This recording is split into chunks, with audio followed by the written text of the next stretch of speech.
Mulshi pattern, गुन्हेगारीच्या जगातलं वास्तव दाखवणारा सिनेमा।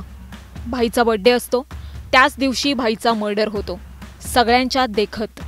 सांगलीत सेम तसाच्या तसा मुळशी पॅटर्न मर्डर झालाय। सांगली हादरले, एक नाही डबल मर्डरचा थरार। वाढदिवसासाठी घरासमोरच स्टेज बांधला, शहरभर बर्थडेचे पोस्टर लागले, मोठमोठाले डिजिटल फ्लेक्स, जेवणाची पंगत, केक कापण्याचा कार्यक्रम ठेवला। त्याच कार्यक्रमात ज्याचा बर्थडे त्याची चाकूने खुपसून सपासप वार करत हत्या। जो खून करायला आला होता त्यालाही संपवलं। कुणी कुणाचा खून केला, बर्थडे कुणाचा होता, काय घडलं, सांगलीतल्या डबल मर्डरची नेमकी स्टोरी काय, हत्याकांडात कुणाकुणाचा हात होता, त्यांची कुंडली काय, सगळं जाणून घेणार आहोत। त्यासाठी हा व्हिडिओ शेवटपर्यंत बघा।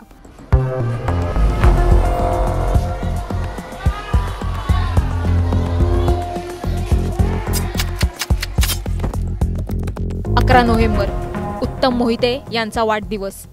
शाहरुख शेख उर्फ शाब्या बर्थडेसाठी आला, सोबत त्याचे 8 ते 10 कार्यकर्तेही होते।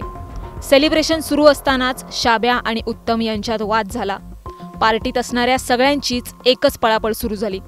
शाब्याच्या कार्यकर्त्यांनी उत्तम यांचा पाठलाग केला। सीसीटीव्ही फुटेज बघा। हा सीसीटीव्ही 11 नोव्हेंबर रात्री 11:34 आहे। यात उत्तम मोहिते पळताना दिसतायत। ते घरात घुसतात, त्यांच्या मागे 1, 2, 3, 4, 5, 6 कार्यकर्ते आत जात आहेत। हे सगळे उत्तमचा मर्डर करण्याच्या तयारीत आहेत। एक एक करून सगळे उत्तमच्या मागे घरात जातात। हा दुसरा सीसीटीव्ही, घरात आतमध्ये शिरल्यानंतरचा सीसीटीव्ही। किचनमध्ये उत्तम यांना ओढत घेऊन आलेत। ही दृश्य आम्ही दाखवू शकत नाही, पण फोटोंवरून तुम्हाला अंदाज येईल। हा सीसीटीव्ही रात्री 11:40 आहे। अवघ्या काहीच सेकंदात हे घडत होतं। ज्या माणसाला मारलं जातंय त्याच माणसाचं हे घर आहे। उत्तम यांना त्यांच्याच घराच्या किचनमध्ये पळवत पळवत आणलं गेलं। उत्तम यांची त्यांच्याच घरात 2-3 जणांनी आलटून पालटून सपासप वार करत अक्षरशः निर्घुण हत्या केली आहे। किचनच्या सीसीटीव्हीतच हा सगळा थरार कैद झालाय। उत्तम मोहितेंना मारून हे आरोपी तिथून पळ काढतात। सीसीटीव्हीचा आणखी एक अँगल, घराबाहेरचा सीसीटीव्ही। ज्यावेळी आतमध्ये उत्तम मोहितेंचा मर्डर केला जात होता त्यावेळी काही कार्यकर्ते बाहेर आले। त्यातला एक जण खाली पडलेला इथे दिसतो। हा तोच शाब्या आहे जो मोहितेंचा खून करायला आला होता। याला मारामारी करताना जबर मार लागला आणि हा खाली पडलाय। नंतर याच सीसीटीव्हीमध्ये कार्यकर्ते शाब्याला उचलून घेऊन जाताना दिसतात। उत्तम मोहितेंचा जागीच मृत्यू झाला। त्यांची हत्या करायला आलेला शाहरुख शेख उर्फ शाब्या, त्याचाही मर्डर झाला। त्याला चाकू लागला आणि उपचारादरम्यान त्याचा मृत्यू झाला। एकाचा बर्थडेच्या दिवशी स्वतःच्याच घरात खून आणि दुसरा जो खून करायला आला होता त्याचाही खून। या डबल मर्डरनं अख्खं सांगली हादरलंय।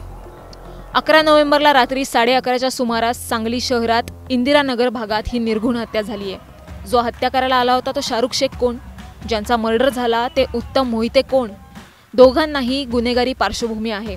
शाहरुख शेख याच्यावरती 5 गुन्हे दाखल आहेत। मारामारी, ॲट्रॉसिटी, खून, जमावबंदी, मंगळवेढा पोलीस स्टेशनच्या हद्दीमध्ये खुनाचा गुन्हाही नोंदवलेला आहे। 2016ला 2 गुन्हे, 2018ला 1 गुन्हा आणि 2021ला 2 गुन्हे आहेत। उत्तम मोहिते हे दलित महासंघाचे नेते होते। त्यांच्यावरही गुन्हे दाखल आहेत।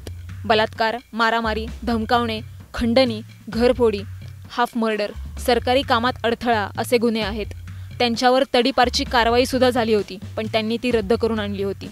सांगलीतल्या या डबल मर्डरवर पोलिसांची महत्त्वाची प्रतिक्रिया आली आहे। यात बऱ्याच गोष्टींचा खुलासा होतो।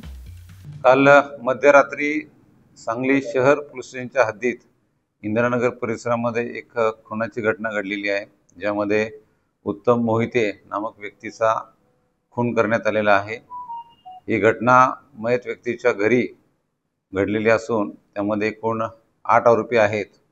या 8 आरोपींमध्ये काहींना आता पोलिसांनी संशयितांना ताब्यात घेण्याची प्रक्रिया सुरू केलेली आहे। काही आरोपींचा शोध आम्ही घेत आहोत। त्या ठिकाणी माझं सर्व नागरिकांना आव्हान असेल की कोणत्या प्रकारचे अफवा, गैरसमज त्या ठिकाणी पसरू नयेत आणि पोलिसांनी योग्य ते उपाययोजना तात्काळ सुरू केलेली आहे।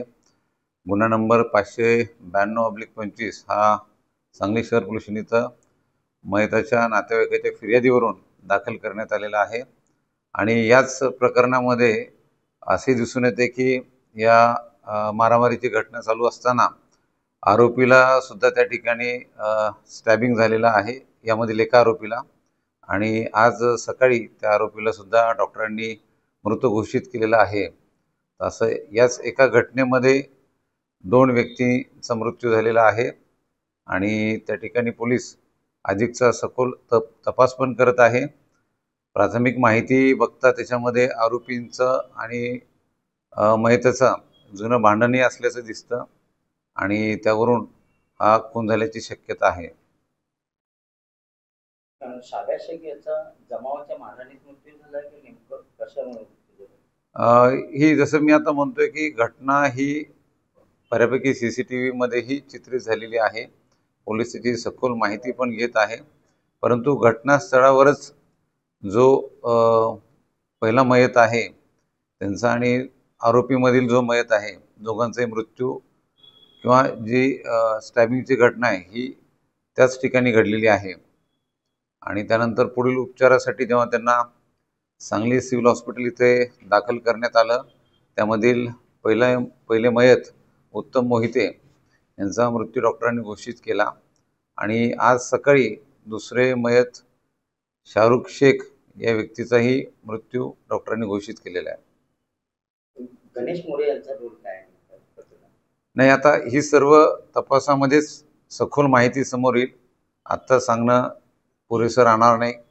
तरी याच्यामध्ये आणखीन आरोपी आहेत का, त्याच्या मागचा उद्देश काय आहे, हे सर्व आरोपी ताब्यात आल्यानंतरच कळेल. नातेवाईकांनी गणेश मोरे यांनी त्याच्या समर्थकासह घरात घुसून हत्या केली असा आरोप केलेला आहे.